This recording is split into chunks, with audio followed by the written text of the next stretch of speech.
First, I'd like to introduce Christine Martins. Christine was my partner in crime. She's with the Southern Research Station at Big Creek with the U.S. Forest Service.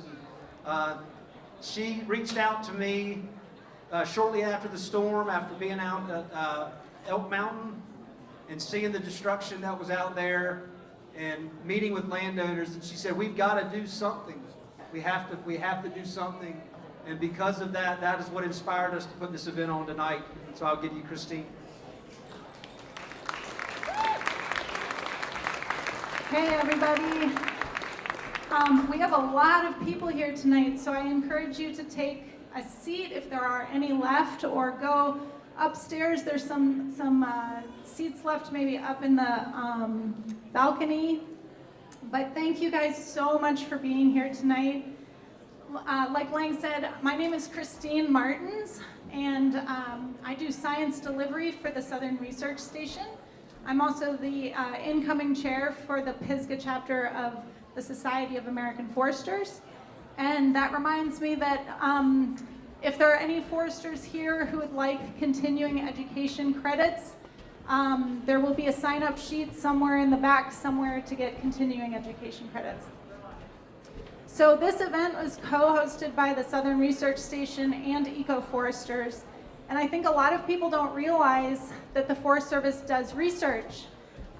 There's a long legacy of research in Western North Carolina, forestry research. Bent Creek Experimental Forest is just about 100 years old. And we have a long legacy of having the Biltmore Estate here, and really the birthplace of forestry. So I wanted to just recognize a few organizations that helped make this possible. So Weyerhaeuser, the Society of American Foresters, helped donate funds, as well as EcoForesters. And also thank you to Reams Creek Nursery and Reams Creek Fire Department for helping to share the word. I also just wanted to take a moment to acknowledge the impact, I feel like I'm gonna cry, that Hurricane Helene had on everybody. I know a lot of people here have suffered a lot. And I really wanted to just acknowledge that we've all been through a lot. And I've listened today to so many landowners who are really worried about their forests. And I'm really glad that we're having this event, but I also recognize that people have lost their homes and their lives as well, and their livelihoods. So,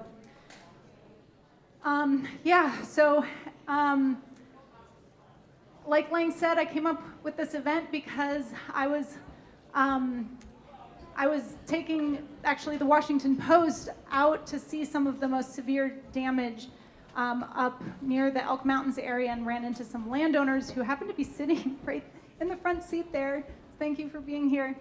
And I realized that there was a real need. I mean, they were coming to us saying, "What do? We have all of these trees, like, you know, what is gonna happen?" So I immediately reached out to Lang and I said, "We gotta put something together, like reach a lot of landowners." So that's where the idea for this event came from, and I did not realize how many people would be interested, how many organizations would show up. So this really, I know there's not enough seats for everybody, so thank you for coming and for putting booths up and tables. So we have a ton of expertise in this room. And we got, with registrations, hundreds of questions, literally hundreds of questions. So we won't be able to answer every single question, obviously, but we have a ton of experts here. So if there isn't an answer to your question, the likelihood of it being in this room is very great. So I encourage everybody to continue after this discussion talking to some of the professionals in the room, and learning a little bit more about forestry. We're not going to know all the answers either. This was like a once in 1,000-year event by some measures. And so even us who know so much about the forests, we're not going to know all of the answers. So there might be a lot of it depends, or we don't know, and that's just part of it. Another goal I have for for this event is to just give people a little bit of hope. So we're really lucky to live in an area where trees regenerate on their own. They grow back on their own. So the concern is not whether trees will grow back. It is more about things like species composition, wildfire risk, invasive species, aesthetics for recreation, those kinds of things. And each landowner will have their own objectives. So the answers to the questions might be, it depends on your objectives, you know? So just finally, I just want to say that I think we sometimes forget about the time scales of forests. So trees in our area, a lot of them live for hundreds of years, right? And it takes many decades for some of these trees to reach up into the canopy.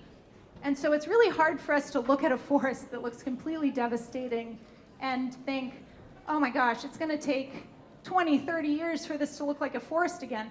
But it will, you know, it will grow back. So just, I wanna give you hope, and you know, it might take a while. That's it, we just gotta be patient.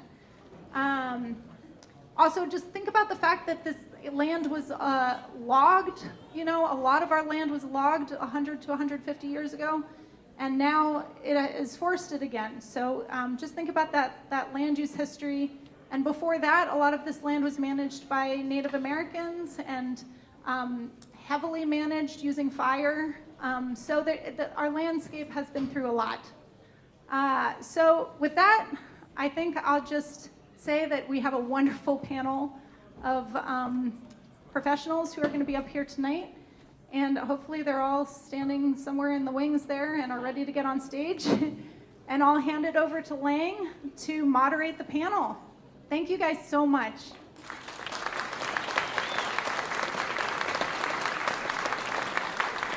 All right, if my panelists will come on up on the stage now, that would be fantastic.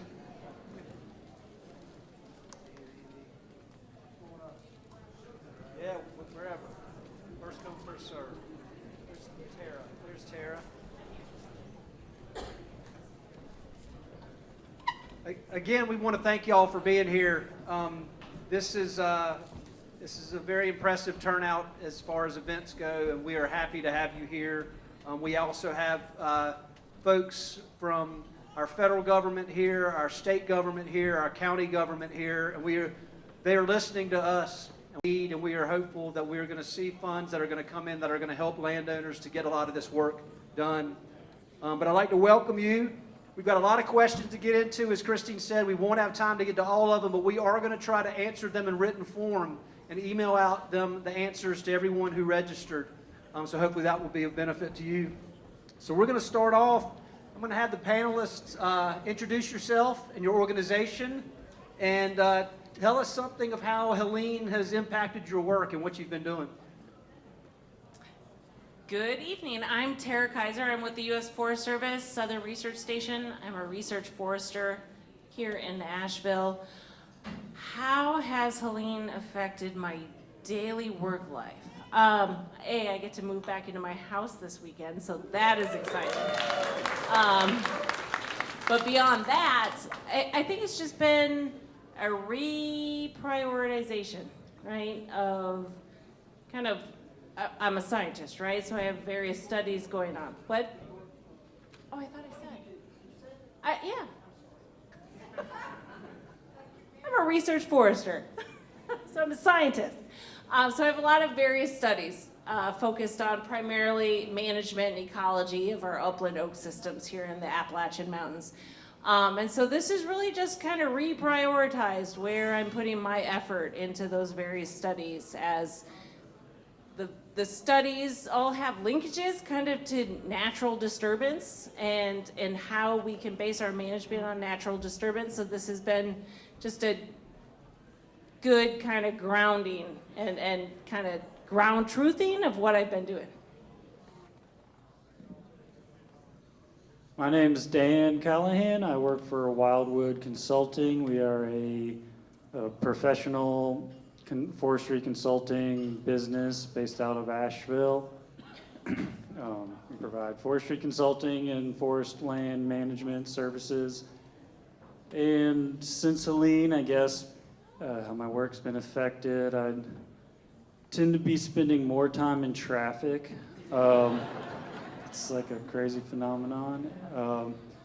Corresponding with a lot more people that have a lot of trees on the ground, and trying to figure out how or if we can help them out.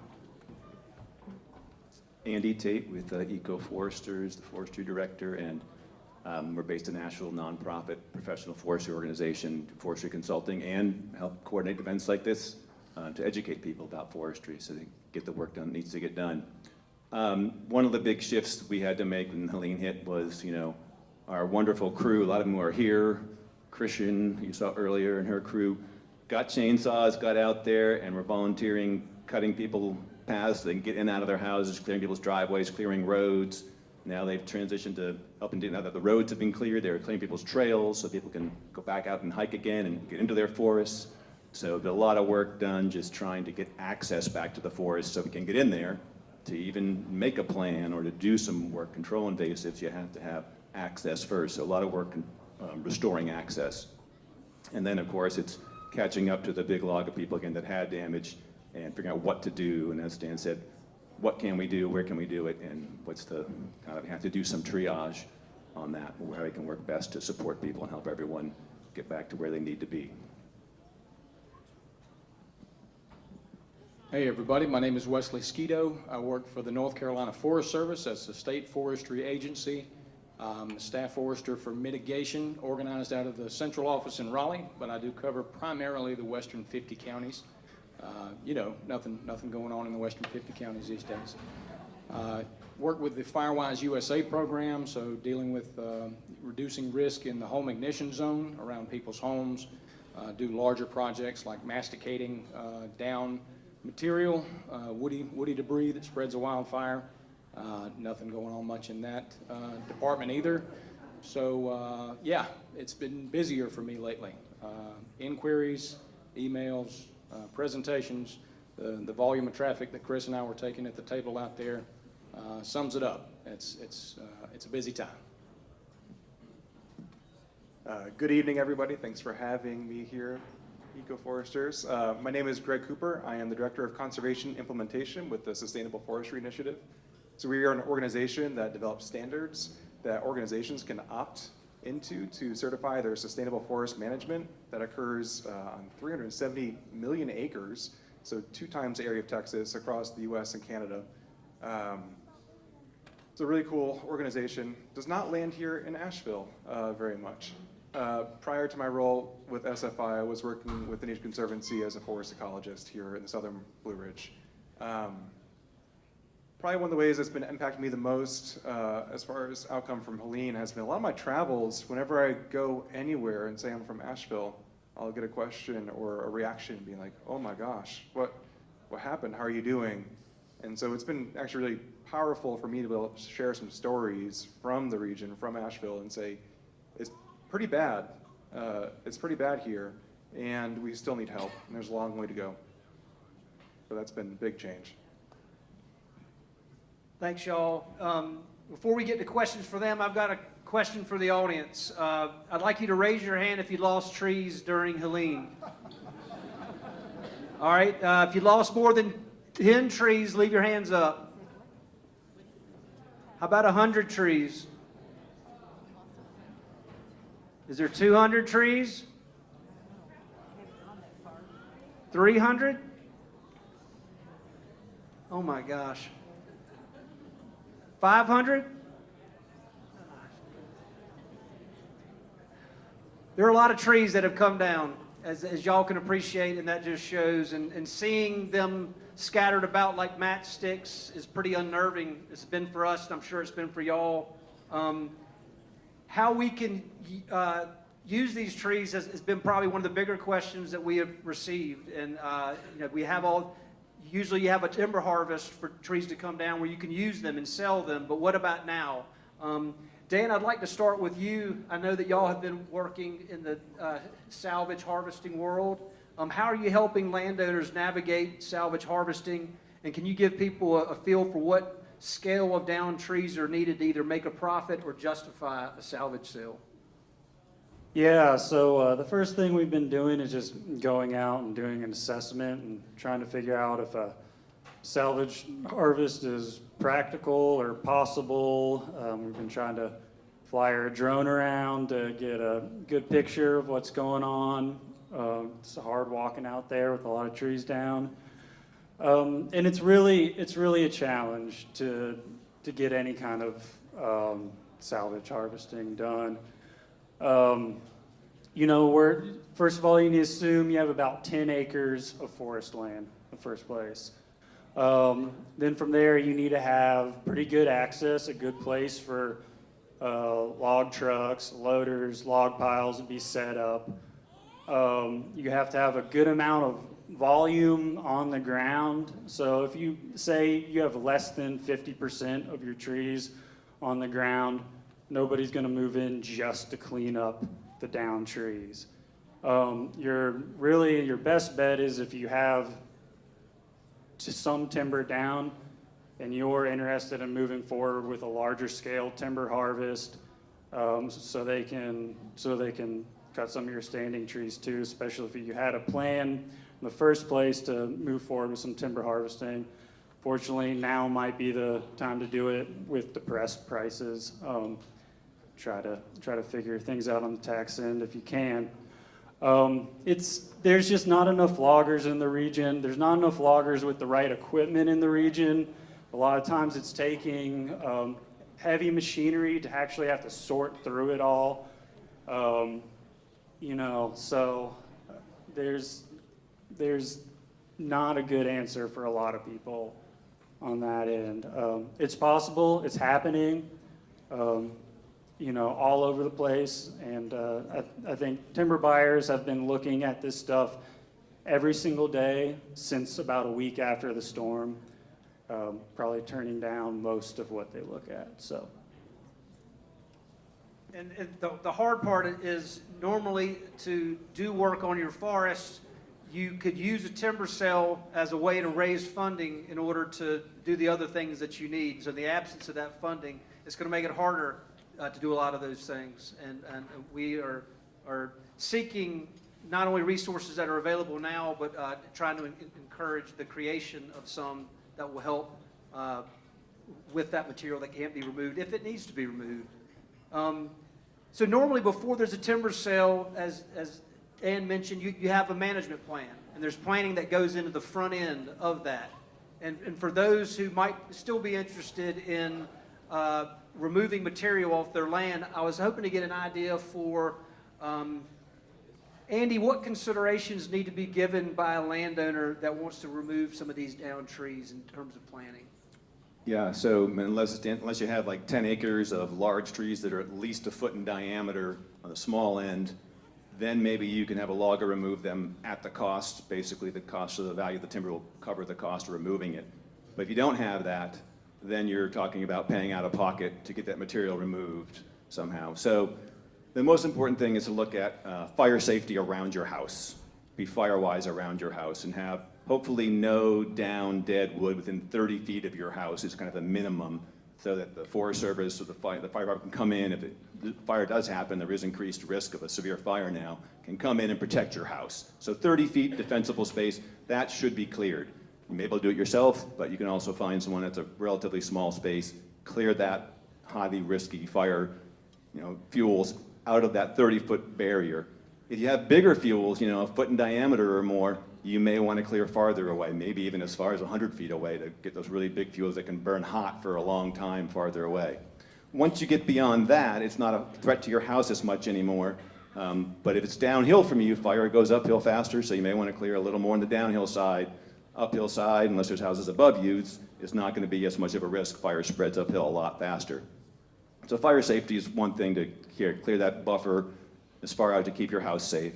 Beyond that, you don't have to remove the material. The material in the woods is natural material.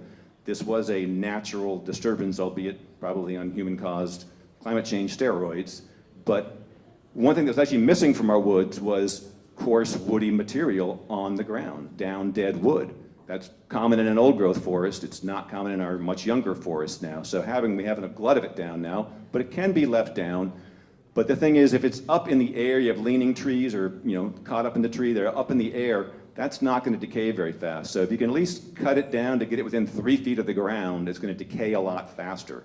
In terms of the salvage harvesting, they're saying, the salvage wood will last for 6 months, maybe a year max, depending on where it is before it starts to decay. So the stuff will start to decay. The closer to the ground it is, the faster it will decay, essentially. And the 3-foot line is very important because there's going to be a huge regrowth of stuff in the spring here. Going to have blackberry thickets, going to be 3 feet high, and it keeps things shady and moist there.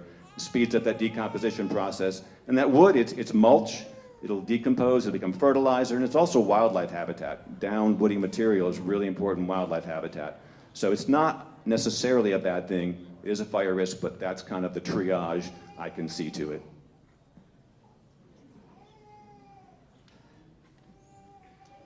So we have an absence of a lot of front-end planning that we hope landowners will do, right? You would like to have a plan in place that accounts for some of these things. Is there anything else that anyone would like to add about what can be done on the back end in terms of planning and making sense of the disturbance that just happened?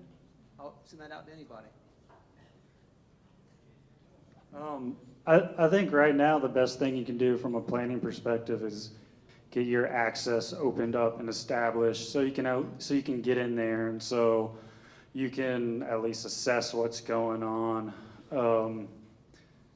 so that you have fire breaks established and access for firefighting, just general management.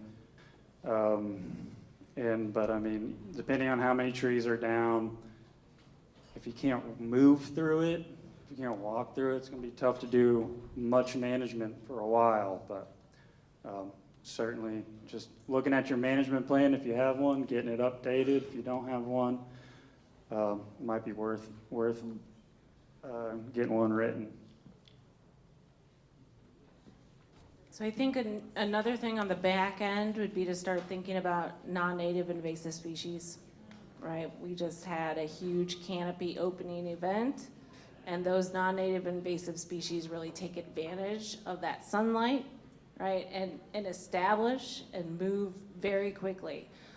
So just being kind of prepared for that and thinking about control measures, whether it's herbicide, whether it's you going out with your backpack spray on the weekends, right? Or hiring a contractor to come and take care of those. Because once they gain a foothold in your stand, you alter that ecosystem for decades, right? Maybe indefinitely.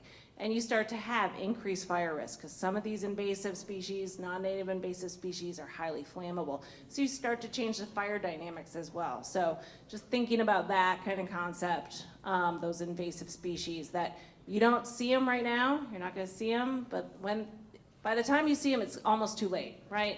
So you just have to be prepared that in those high light environments, the likelihood of having those invasive species established is really high, and to be prepared to move quickly in terms of trying to control, hate to say the word eradicate because we don't eradicate non-native invasives, but controlling them.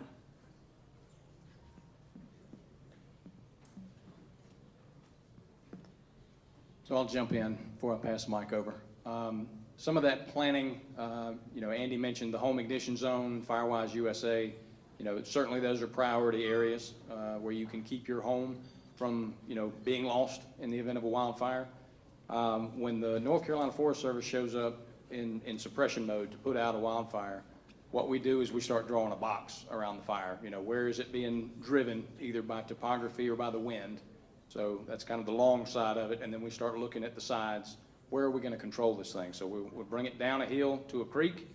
A lot of those creeks are wider than they used to be, so that's kind of a silver lining in some areas. But then we're going to start looking at those old logging roads that many of you go hiking on.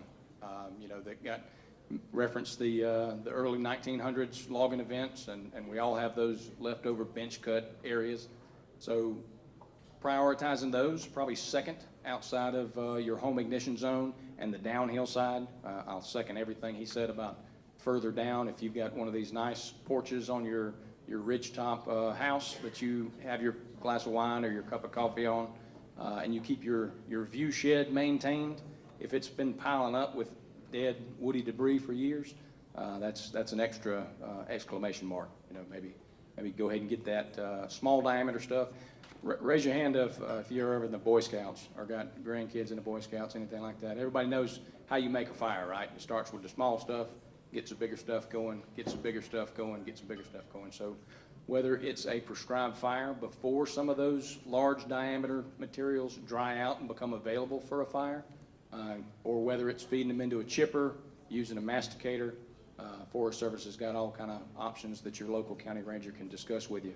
But drawing that box, clearing out those avenues, those lanes, and then the home ignition zone, for sure. And I was might be biased in my answer a little bit as a forester, but it's a really good time for landowners to look for a forester right now. You know, it would have been great to get a plan ahead of time. How do you plan for a 1,000-year event? It's really, really hard to do, and most foresters are thinking in that time frame or thinking out, but we don't think about events like this. It's a really good time to get a natural resource professional, registered forester on your property to let you know what is going on your property, whether there's damage or not. There's a lot of registered foresters in the room. They're around, they're on stage, they're everywhere. Just find them, reach out to them. They'll give you a ton of insight into what's going on your property, whether it be fire risk, whether it be invasive species presence, what the opportunities are for forest management, and what risks there are to your property. Hold on the microphone. Another question for you, Greg. So we heard that it's unlikely for probably the majority that you're going to salvage timber to be used in a normal way for lumber. But lots of people ask, what about other uses? There's firewood, there's mulch. How can we utilize this resource if we're not going to leave it to be utilized by the forest? And the closing of the Canton paper mill took away one of the resources manufacturers that we had that would actually buy lower value wood and give landowners a way to pay for some of this work. Greg, you're in the forest product world with Sustainable Forestry Initiative. Are there opportunities to use this down material that you can think of? Well, I can probably answer in the same way a lot of natural resource professionals can answer here, which is currently there really are not a lot of opportunities to salvage based on what we have available on the property and who's operating in the area. For low-grade materials and kind of smaller diameter things or things that are damaged, even harder. With the closure of the Canton mill, we've really lost our low-grade market. That was our only low-grade market in the mountains. With the loss of that, we really don't have any economic way to get some of these smaller diameter things out of the woods, or these damaged wood out of the woods. That being said, there's hope on the horizon. There's other ways we can use the wood that is down in the woods. Firewood is definitely an option. You can go out there and take some oak and stack it up and use it for wood-burning stoves, give to your neighbors. That is happening. Woodworkers like this wood, so there's if you have one tree down or two trees down, maybe there's some woodworkers out there that are looking to turn a wood bowl or make some furniture. It truly is an option. There's so many artisans in the area that will take advantage and utilize that. Will they pay you for that wood? Probably not, but they will use it. And then there's some other things kind of coming up in the area, and we'll see kind of what lands here, but just in general, for small grade or low grade hardwoods and low grade wood, there's something called sustainable aviation fuels. So they're starting to develop some fuels for airplanes that is made out of wood products. Crazy. That'll be huge for the industry, for airlines to start using non-petroleum based products or augment those products with some wood products.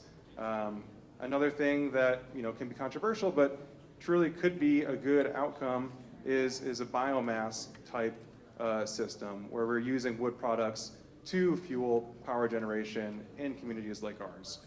That is an option. It does not exist right now. It would take a lot of investment and desire to get things like that going here, but it is an opportunity. And then finally, and I think the good plug here is biochar. So with that, I'm just going to pass it right over to Tara because she can speak to this a lot better than I can. And she brought samples with her.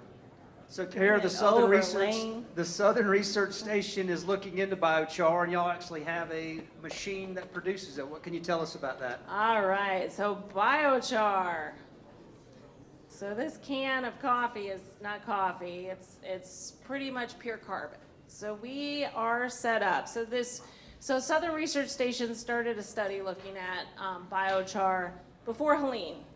So when the Canton Mill closed, as an option for utilizing low-grade hardwood. And when I say low-grade hardwood, right, when you're going to cut hardwood floors, right, or furniture, or bourbon barrels, right, you're looking at larger diameter, 12, 15-inch diameter, kind of, I don't like to use this word, desirable species, right, oaks, right, maybe some poplar, white pine is marketable. Some of our other species like red maple, hickory, sourwood, beech, black gum, they're not super valuable in terms of saw timber. So we call that kind of low-grade hardwood. We used to refer to it as pulpwood when the pulp mill was around.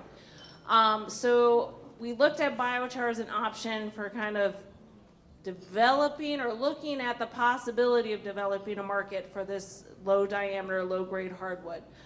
So we secured what is called a mobile pyrolysis machine. It's a fancy firebox that burns at 2,000 degrees, creates a really low oxygen environment, which is what creates at fairly high temperatures, which is what creates this pure carbon, right? It takes chunks of wood, burns it down over a period of time, and this comes out of a conveyor belt at the end. And it's almost pure carbon, right? All the gases have been volatilized. It's a very stable form of carbon. So if you go into the Amazon, right, they found pockets of high fertile soils in the Amazon, which have been enriched with, they don't call it biochar, right, but we call it biochar, that have been there for 500 years. So this hunk of this hunk of, I threatened my kid I was going to give their stocking full of biochar.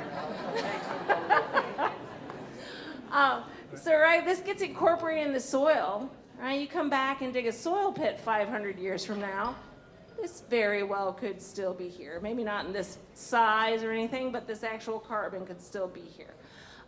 So we started looking at that. Remarkably, this has a lot of different uses. In agriculture, it is not a fertilizer, but it can be incorporated into the soil, and it can make nutrients more available, decreasing the need for fertilizer, right? Less cost to a farmer. It can increase soil water holding capacity. So when there's a drought, you require less irrigation. It can be used in farm animal production, right? Chicken litter. You throw this in here, it absorbs the ammonia, it locks that in, reducing smell, and also composting, immediate fertilizer. So there's lots of different opportunities in the agricultural market. Nursery production, landscaping, in terms of forest soil amendments, kind of making this and putting it back into the forest soil. There have been some preliminary studies that show it slows this establishment and spread of invasive species, giving landowners and land managers more time to treat that. And that is because this is pure carbon. Pure carbon, when you put it into a soil, is going to lock up nitrogen for a period of time. And invasives love nitrogen. And so do some of our problematic species like red maple and yellow poplar, which tend to outcompete our very valuable, ecologically and economically valuable oak species.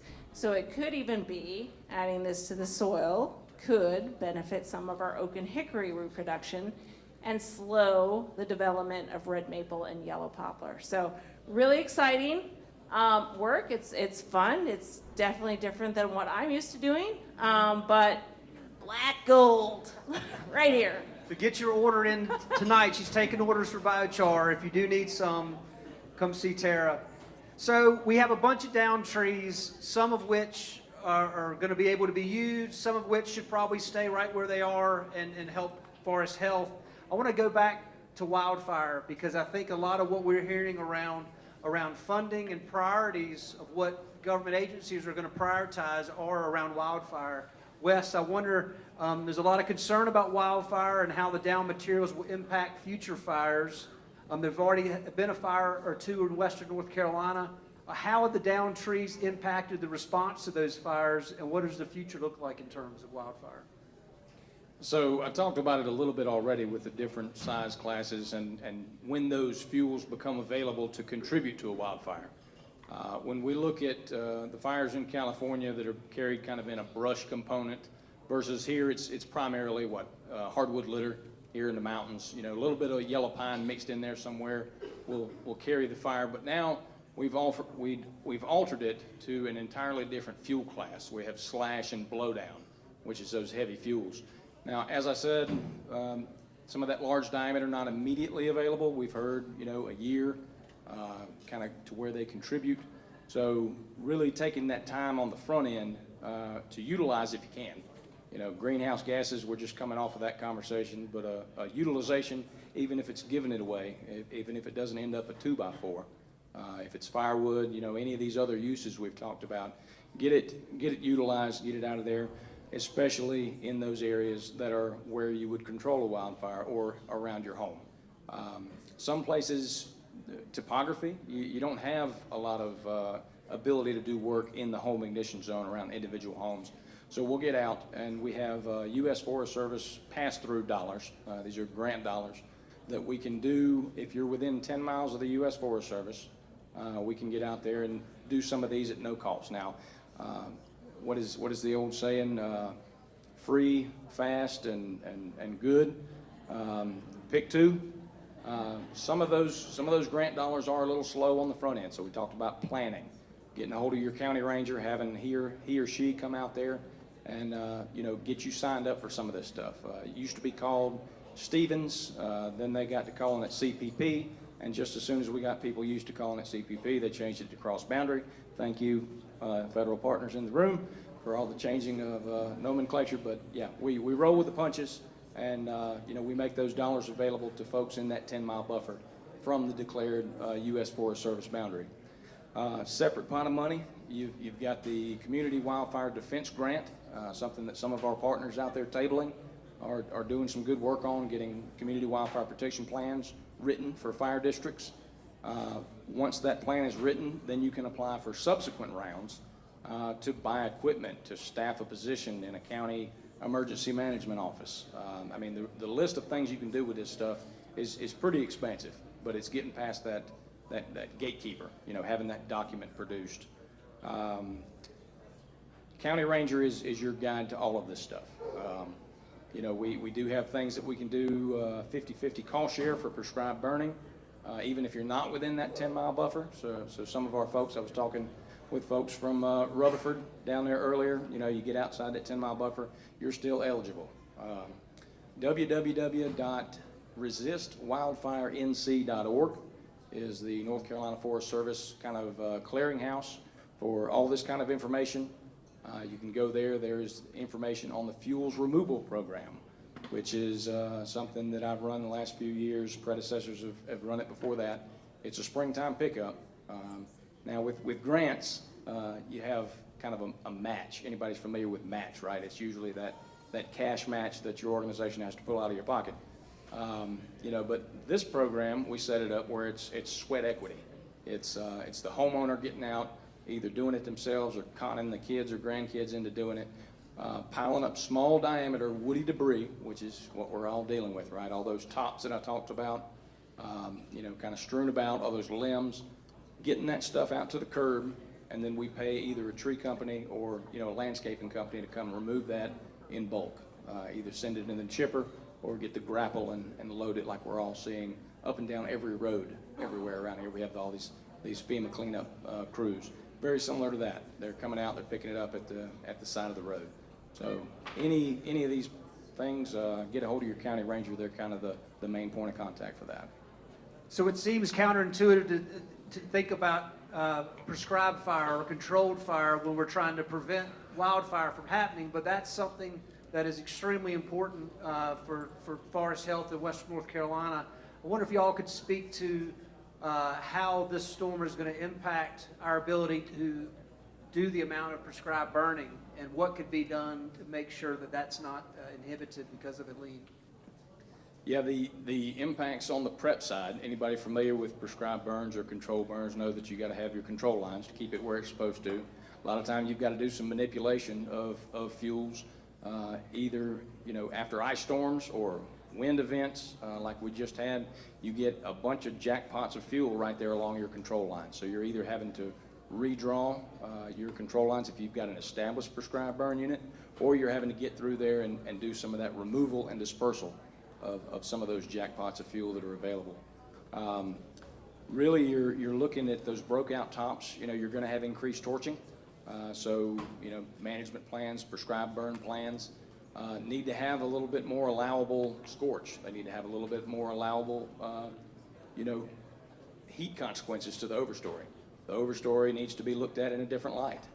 Used to be if you had a prescribed burn you could run through and get your just peachy objectives that you were after, you're going to have a harder time gaining those. You're going to have to back off on some of your burn parameters.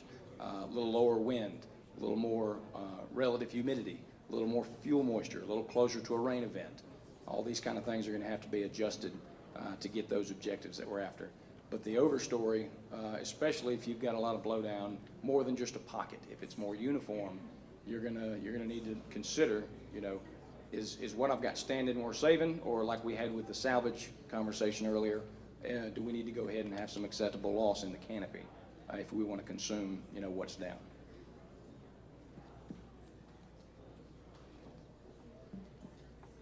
I think there's a way to kind of think about controlled fire, prescribed fire as a potential opportunity from this storm as well.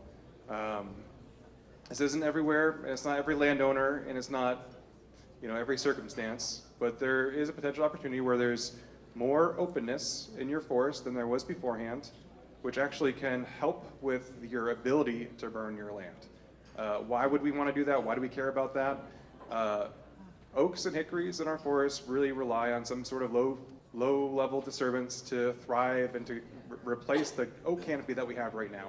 In the absence of fire in our forest, what we're seeing, as we've alluded to all night, is poplars, maples, and kind of other species that aren't necessarily as economically desirable, but also ecologically less desirable species that are going to come into the canopy and start dominating in years in the future.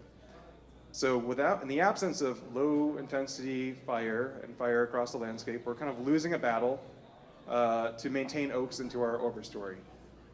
The hurricane may have provided us some opportunity where we actually have more opening in the overstory to promote oaks and hickories that are little baby seedlings on the ground to start competing and start getting up into that canopy with the aid of fire. If you're a landowner that might be in that circumstance, now is the time to maybe reach out to a forester, like I said before, or North Carolina Forest Service to talk about opportunities that you can do to really promote the health of your forest. Again, this isn't everybody, but there might be opportunity out there that results from this hurricane. You touched on oaks, and we've got some oak experts on the stage. Both Greg and Tara have spent a lot of time in that world, and maybe not everyone is going to be able to do prescribed fire. It might not be right depending on their situation. I wonder if there are other considerations that can be made for promoting oak regeneration. They mentioned earlier, we're lucky that we don't have to plant trees like other areas of the country and world do because we have natural regeneration. However, what gets regenerated might not be what we want to have there. So how do we promote the species that we would like to see on the landscape like oak? And I wonder what some of those other practices might be. I've talked too much, I'm going to pass it down. Take my wildfire mitigation forester hat off. Previously I was at DuPont, and we had a timber sale there every year. So you're looking at some of these poor form white oaks, whether it was just suppressed and poor form because it was losing the competition with trees around it, or whether it was damaged by other trees coming down or snapped off itself.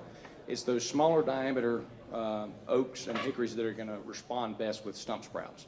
And when you cut those out, doing these salvage harvests, or if it's just a fellow with a chainsaw, homeowner, tree care professional, cutting that off and hitting the reset button is not always a bad option. You get that coppicing effect, and you get kind of a restart with a fully developed root system pushing up, quality above ground form. Yeah, I can piggyback on that a little bit. Two things. One, ideally, if ahead of time you'd landowners had been controlling their invasive plants and doing some oak restoration work to thin out the understory and promote that advanced oak regeneration, which is needed for oaks to then compete into the canopy once the canopy is removed. That, if you did that work ahead of time, great. If you are planning on your forest already, you're in good shape to have that done. If you haven't done that, it's really important to go into these areas afterwards now and look at them and see, are there invasive plants you need to control? Because they'll take over and get rid of not just the oaks, but maybe all the native plants will be overtaken by the non-native invasives. The other thing is that we're going to have, can be sometimes as much as 10,000 trees per acre coming up in these areas. But it's going to be a lot of trees, very dense competition. You go in there and assess that, and it'll probably be a couple years for that kind of competition sorts out. But we did this kind of work, we did it actually doing it on this Friday, going to go out to an area that had some small oaks in it, but now there's tons of white pines coming up and other things that are very common and outgrow it, and do what's called a crop tree release and find those desirable little oak seedlings and cut the competition around them so they can become the future harvest. So if there are forests that have had damage done, you can go in and actually take some active steps to shape the future forest to make it more desirable. We talked about oaks are the keystone species for wildlife, so they're so important out there, and they're declining, as Tara's the expert on this. It's really important. You can do this work. So it can be done. Control the non-native invasives and control the faster growing competition to benefit the trees like oaks that need some help in the absence of fire. Fire can do it too. I'm going to take a step back and ask folks in the audience to tell me why you think oaks are important. Wildlife. Bourbon. Insects. Right. Anything else? Climate change. They're more drought resilient. Oaks are so important in this in our ecosystem. It's because they provide so many ecosystem services that I don't think we fully grasp, right? Oak forests, oaks are a super diverse genus. They house more insect diversity, which brings in more bird diversity. Small mammals, right? The acorns, that acorn, right, is a keystone food resource that feeds the entire food chain, right? We know when there's a bumper acorn crop year that bears have more cubs, right? Deer have more fawns. We know this, that they are a keystone food resource. One thing I don't think people really understand is water, right? Water, right? Think about here, right? We're in a brewery. I think the main ingredient in beer is water. I'm going to tell you a little statistic that might put it into perspective. We have, on an average summer day, right, a 12-inch red maple is going to use about 12 gallons of water per day from the soil. It is going to pull up 12 gallons of water from the soil per day on an average summer day. That same 12-inch white oak is going to pull up 5 inches of water per day. They have a much higher use of water, or they have a much higher water use efficiency. So if we think about a changing climate and we think about having more frequent droughts, right, more widespread droughts, we're the Southern Appalachians. That's less water as we increase red maple and yellow poplar and white pine. That is less water in our rivers and streams, and that is less water in our reservoirs, and that is less water, and the South is one of the, right, we're the most rapidly growing population in the country. And places like Atlanta, Charlotte, all those, Greenville, South Carolina, we all live downstream, right? That's all going downstream. That's less water in their reservoirs too, as these less desirable species kind of suck up all the water from the soil and use it so that we don't have water yield going in there. So I think when we start to have that oak conversation, we really need to understand all the critical ecosystem services that oaks provide. And prescribed fire, yes, fire is critical, right? Historically, throughout the Appalachians and the eastern US where oaks were, that was that low-level disturbance that kind of perpetuated oaks across space and time, right? They've been dominant here in the east for 3,000 years. And that is in part because indigenous peoples utilize fire as a management tool, not necessarily to promote oak, right, but to provide all the services that they needed from the land. 1940s, right, we stopped burning, right? We thought fire was bad. It was bad for timber. We didn't like to see that anymore, and we took that. And since that time, right, when we removed that low level, frequent kind of background disturbance, we've seen a decline in oak regeneration, and now oak kind of volume and tree density in that overstory. And it's because the red maples and the white pines and the black gums and the yellow poplars are all kind of taking their space in that canopy, which has repercussions for us as a society and the ecosystem. And so prescribed fire, critical. But when you can't do that, right, if you have 5 acres, you can't do that, right? And so then it becomes, what can I do? And it's this idea of disturbance, right? We have a really dense forest that didn't normally exist back in, 1700, where oaks were just doing their thing and regenerating under themselves. So we have a lot of density, and it's because we have a really thick kind of what we call sub-canopy or mid-story that hogs all the light, right? So when you're a little baby oak seedling at the forest floor, you're barely getting enough light to hang on.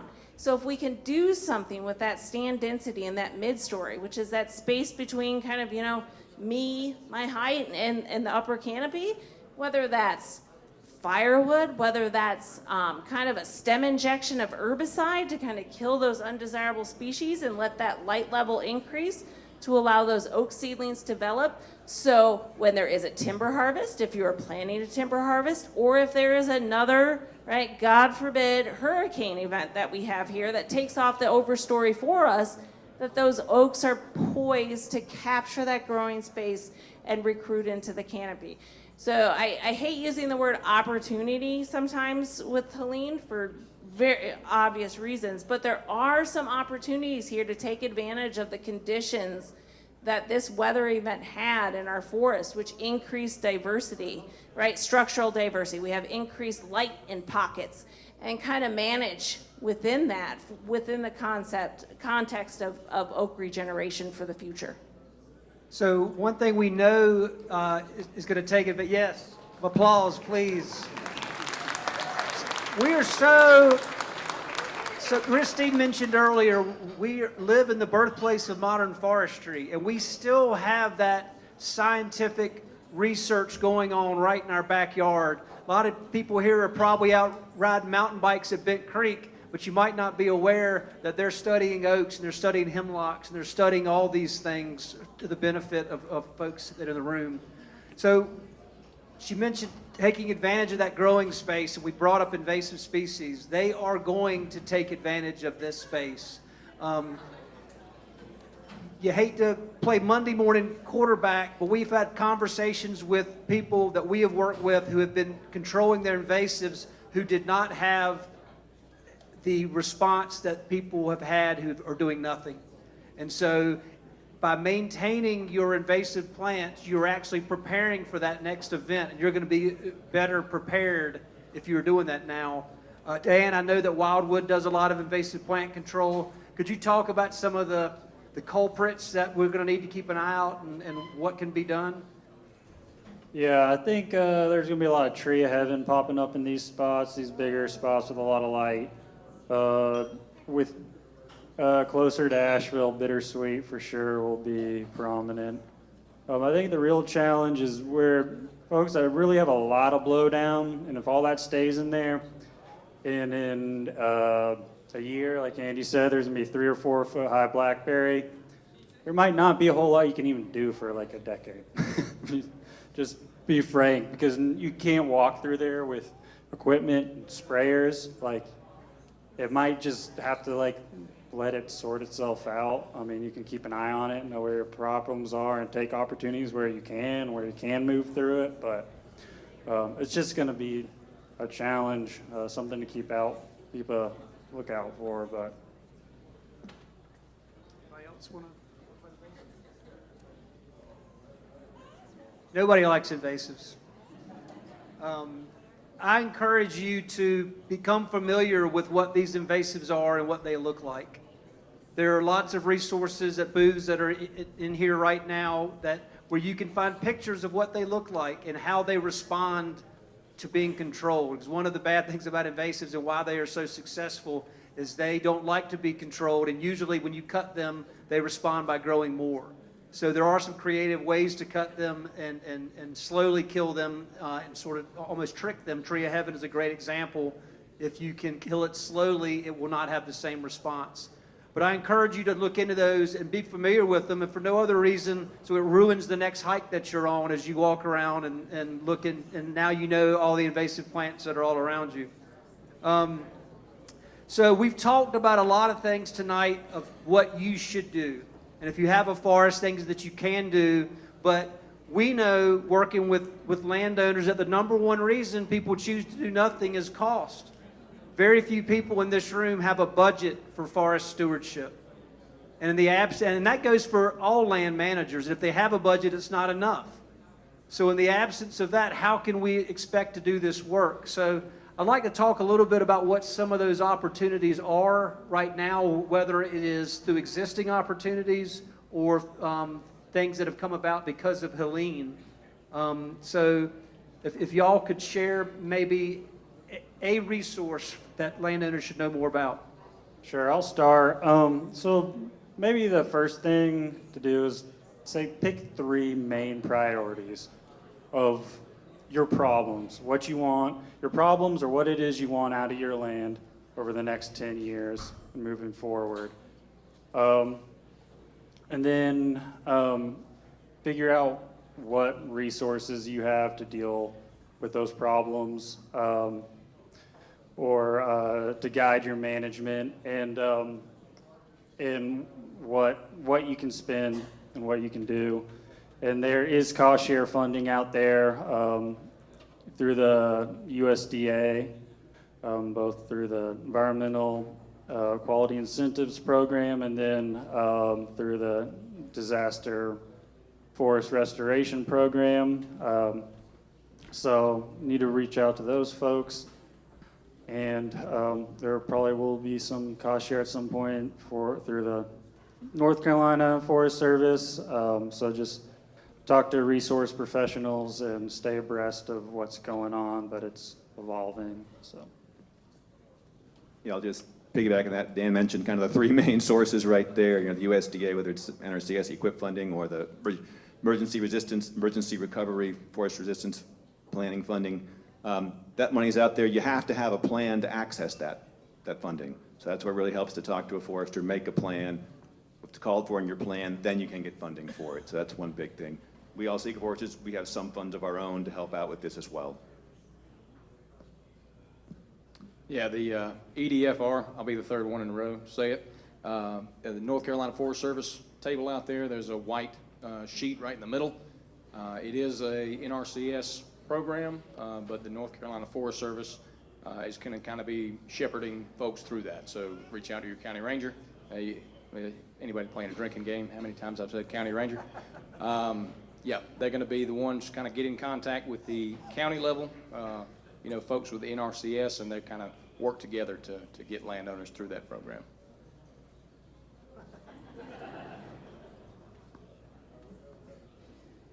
If you want some nitty-gritty on the science end of things, just stumble upon Southern Research Station's webpage. We have a lot of resources. Some of it is going to be scientific jargon, but a lot of our articles have been digested down into really good fact sheets.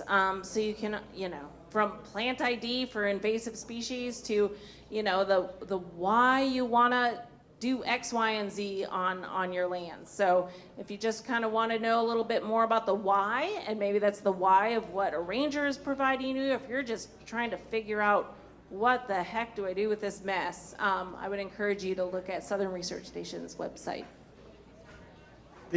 One of the ones they referenced was the Emergency Forest Restoration Program, and some of these funding sources are still being figured out. And because we're in a very unique area of the country that hurricanes normally don't hit, it's kind of foreign for our agencies to be administering these funds, and we have a very biodiverse hardwood forest that responds differently than other areas. The Farm Service Agency is the agency that is going to be working with the North Carolina Forest Service to administer those funds. Again, there is a planning component. We have a fact sheet at the sign-in desk and our table if you'd like more information just to know who to contact and to find out more. Questions always beget more questions, so I'd like to see if anybody in the audience has any questions that they'd like either further follow-up on, or I see a hand right here. Hey, I'm Doug Lebin. I just want to know, we're on a south-facing slope, and specifically I'd like to ask about beech, American beech, which seems to be out-competing a lot of stuff, and unfortunately when you cut it off, it just sprouts from the stump. So any thoughts on that? South-facing slope. South-facing slope, that was probably a area that had we not stopped burning, right, that we wouldn't have that beach invasion on that south-facing slope. And yeah, it's, you cut it, it just gets angry. It doesn't just come back from the cut stump. It's roots, right? It root suckers. So it's sending up new shoots, 1.5 times the tree height. So I think, if you want to control beech, and I know this isn't everybody's preferred alternative, but you're going to have to start look at some herbicide treatment. Yeah, that's the only way you're going to knock that back. So he brought up south-facing slope. I wonder if it would be valuable to talk about aspect. And so the answer, it depends. One of the reasons it depends is what direction does your forest face, because that is going to then determine what's growing there and the conditions. So I wonder if y'all could just speak to that. That might help people who have those facing forests maybe understand their conditions a little more. Well, I was just going to bring up in terms of aspect, and we're dealing with an emergency and responding to an emergency and trying to prevent more emergencies from happening. Folks should just know that if they're on a south-facing or west-facing slope, those are going to be more conducive to wildfires, so you should be more aware of your fuels issue. If you're on a north-facing slope, not only are you going to be cold all winter long, but you are not going to have quite as much risk. So just think about that. But any other thoughts on aspect?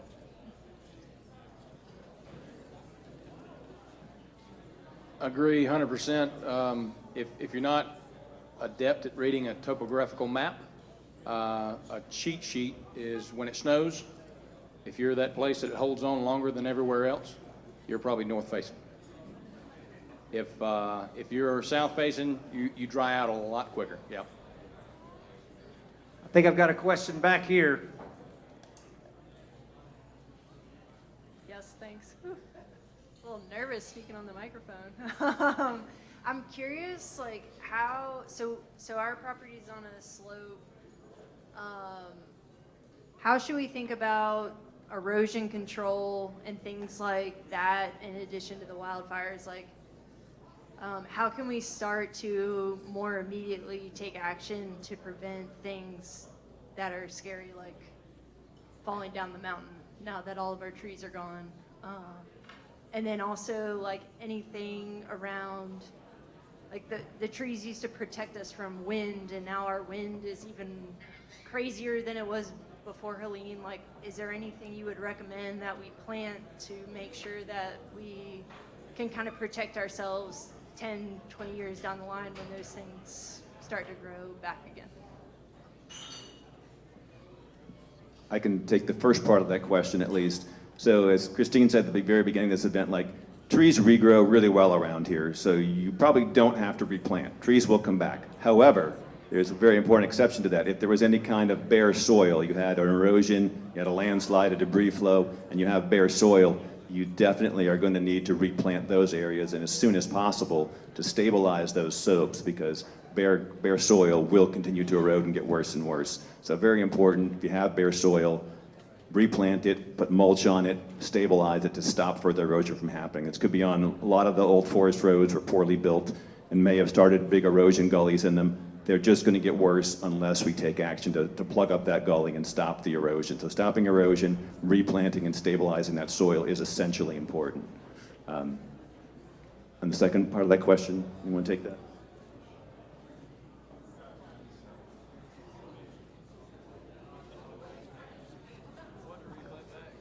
I don't think we know how to harness or stop the wind, but planting, I mean, trying to get that regeneration starting again, I think sounds like is a big part, which is a component of management and understanding things like how wind and soil erosion impact your property will be addressed in your forest management plan. And so that's a good, I think, incentive for planning. Got another question right here. Okay, so we have so many trees down, and we had this crazy idea to get mushroom spores to help decomposition.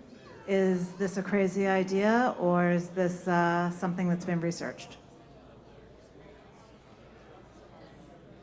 It'd probably work, but it'd take a lot of drilling and plugging holes and like you do 1 or 2 trees and you're like, oh, I'm done with this.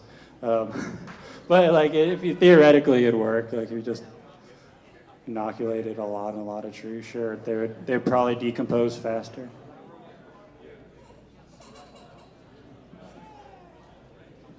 Yeah, tagging on to the comment earlier about within 3 feet, you know, covered over with briars and all that early successional shade, vegetation, and then in contact with, if you can get it, you know, it's going to wick moisture out of the ground. It's going to be less of a risk for wildfire and accelerate that decomposition process.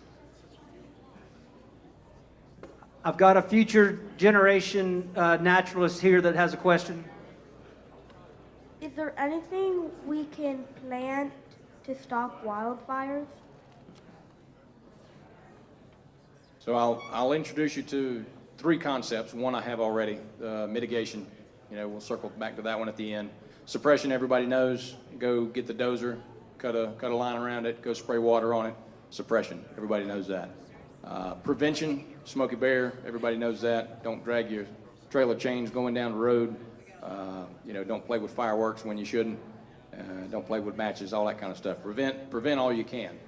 But mitigation is doing that home ignition zone treatment. Mitigation is saying there's going to be a tree that rots and falls on a power line. There's going to be a lightning strike at the top of the hill. The ignitions are going to continue, and we need to be in good shape, both from a fire adapted community standpoint, where you're addressing your home hardening, build your roof out of Class A, asphalt shingles or metal versus cedar shakes, that's going to catch an ember from a wildfire. So the home hardening component, the defensible space component, we've heard 30 feet thrown out several times. Get that defensible space where you don't have a fire running right up the hill at the back of your house, and then home hardening prevents all those embers that are driven out in front of the fire. Mark your home where people can get to you, whether it's the fire department coming to you, EMS, police, you want them to be able to find you. 4 inches high, reflective and visible from both directions is the guidance given out by that program. I've said Firewise several times, if you're not a part of a community and you're just kind of that standalone home up on top of the mountain, check out the Institute for Business and Home Safety. They have a program that's designed more just for your house. Here's your checklist, here's some things you can do. So all of those are great ideas. All right, I'm going to have a hot take here. We've been dissing poplar and maple all night long, but guess what? Those are the forests that don't really burn very well, right? Poplar litter doesn't really burn very well. Maple litter doesn't really burn very well. And there's going to be a lot of poplar coming back after this storm. Maybe transitioning to a more poplar-dominant forest in some areas. So that could help with that. That's a species that is less associated with wildfire on the landscape. On the flip side of that, if you're going to plant something, oak also is very fire tolerant, even fire adapted. Oak, hickory, yellow pine, shortleaf pine, they do burn. Yes, they're fire adapted. They'll survive the fire. That's the good thing about them. But yeah, there's many ways to do this. And what are your goals? What do you want for your property? There's a lot of ways to approach that. But planting is great. All right, let's not throw shade, anyone. Sorry, I had to. We've got time for a couple more questions. So thinking about Firewise and fire adapted, especially around the immediate vicinity around the home, could any of you talk to or what would you plant around your house as a landscaping alternative and keeping it fire-wise within that zone? Well, from 0 feet to 5 feet ideally, but from 0 feet to 3 or 4, whatever you're comfortable with, nothing. Maybe some hostas, something with a high moisture content, if you're going to have foundation landscaping. Out on that table, if there's any left, is a great publication from NC State Extension. Talks about fire-resistant landscaping and what you can plant where. Open branching patterns, things that don't get too big. Think dogwood, something that's not going to just get towering. It's not going to cling to dead needles. Anybody got a Leland cypress or any other kind of cypress in their house and never do this? Look at the inside of it. It's just full of dead needles. You get a flame around that, and it's a goner. And a lot of people have planted them right on the corner of their house, 20 years ago, back when they were cute. And now they're swallowing up your eaves. Anybody got those? So yeah, right time, right place, right species. You can find that publication available online. I'll close with my thing I usually use during homeowners association meetings. Can you burn a wet dish rag? You absolutely can, but you got to keep the heat on it a while to dry it out, don't you? So think about those species like hostas and things like that, that it's not going to take just a random, handful of embers landing there and boom, it's off to the races. One other quick, simple rule of thumb is evergreen plants have a resin in the leaf that's flammable. So evergreen plants are more flammable in general. So that's a simple rule of thumb. Don't plant those close to your house if you're in a fire risk area. So earlier, Christine mentioned we have a lot of experts in the room with a lot of knowledge, and one of those is Jonathan McCall of the North Carolina Wildlife Resource Commission. A question about replanting jogged something that he wanted to share. Well, this is a great lesson in never volunteer for anything. But basically, you had asked about erosion and planting bare soil, and our experts mentioned getting something on that, getting it planted and established as quickly as you can. The only thing I wanted to mention was being careful about the seed source and what you're putting out there. So we want to stick with native plants, things like fescue that we get in the big bag from Lowe's. Don't plant that. Go out and get annual rye. It's cheaper anyhow, and it's going to establish quickly, and it's something that is going to die off as the spring comes and allow some of those natives to come in and take over. Don't plant love grass. I know DOT went out and did it, but Wes will tell you that's horrible for your fire-wise mitigation. It establishes quickly. It may look pretty to some people, but it's something we want to avoid. So in general, just be careful about what you're planting on that bare soil and make sure that you're getting something that is native, something that is going to be a benefit for you from now on, and not something that you're going to turn around and wind up fighting, or that's something that's going to be bad for our wildlife. Thank you, Jonathan. That's good information. We've got time for one more question, and we got it right here. Thank you. My question was, so if you have a forest, you also have a stream, and that stream was 10 feet, and it's now 30 to 40 feet. Are there any resources where we can find live stakes to start to regrow that, help the soil erosion? Any feedback on natural sources for that, or any local areas we can find live stakes?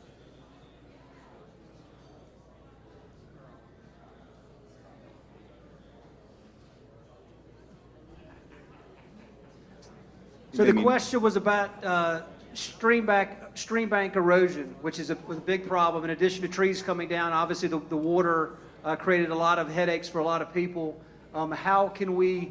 What are some practices and things that landowners can do to help the regrowth and the rejuvenation of some of these places that have been scoured out? Additionally, a resource for live stakes. Thank you. Yeah, live staking, in case you don't know, is if you have a bare stream bank, you can just take a fresh cutting of like willow or silky dogwood, elderberry. There's a bunch of wetland plants. You can take a fresh cutting of it and just stick it in the ground And it'll grow roots and regrow, and you can very quickly revegetate and get those perennial woody roots established in that stream bank again. It's very important to get those stream banks revegetated too, because obviously next major rain event, there's going to be more erosion coming off that. So getting those stream banks restabilized is very important. The one, I know a couple sources. One is Carolina Native Nursery in Burnsville. I know they had some flood damage too out there. Yep. There are a couple, there was one in Avery County, I forget the name of it. There are a couple places you can buy it. You have to go out there and call your local nurseries and see who provides live stakes. If you have those plants on your property, you can even take cuttings off them from your property and stake them around to replant them. That's really important. Again, those stream banks are essential to revegetate, and that's the quickest way to do it with, again, perennial woody roots to hold those stream banks in places, and we lost a lot of material, a lot of plants and trees on those stream sides. Did a term stint with the U.S. Forest Service doing stream restoration. I'll add kind of a jute mat, coconut mat, something like that, stake that in before you get those going. Greg Jennings, anybody's ever run across him? I took a stream geomorphology course back in the day.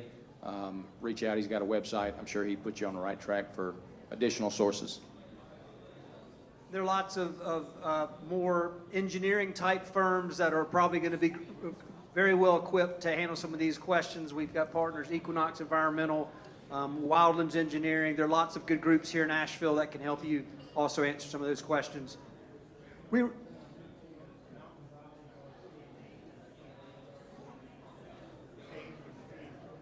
Mountain Valleys, RC&D, as well as some of the other RC&D's research, conservation, and development. They are county-run organizations. Usually it's multiple counties. Mountain Valley is here. Blue Ridge is here. Carolina Land and Lakes is here. So we've covered almost all the counties that were impacted. We definitely encourage you to reach out as a resource, as well as everybody. I mean, so we hope this has enlighten you, but also maybe encourage you. I'm sure it has probably frustrated some of you that maybe wanted some immediate answers. I would encourage y'all to stay engaged with your land. Whatever your next step is, however small it might be, take it.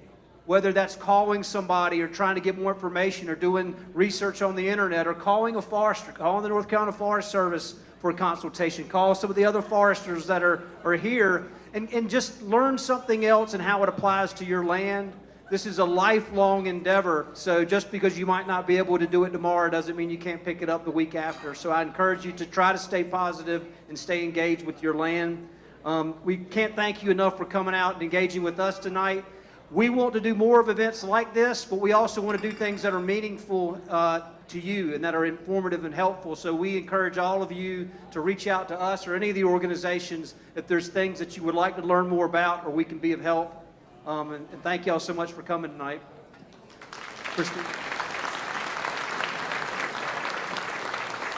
Thank you guys so much for being here. I just wanted to also just say that we'll send out an email with a lot of resources. We've asked all of the organizations here to provide whatever resources they're aware of. So we're going to try to compile a bunch of stuff and send it to you guys. So if your question wasn't answered, there's still a little bit of time to mill around and talk to people, but we will also send you as much information as we can. So thank you guys so much and have a great evening.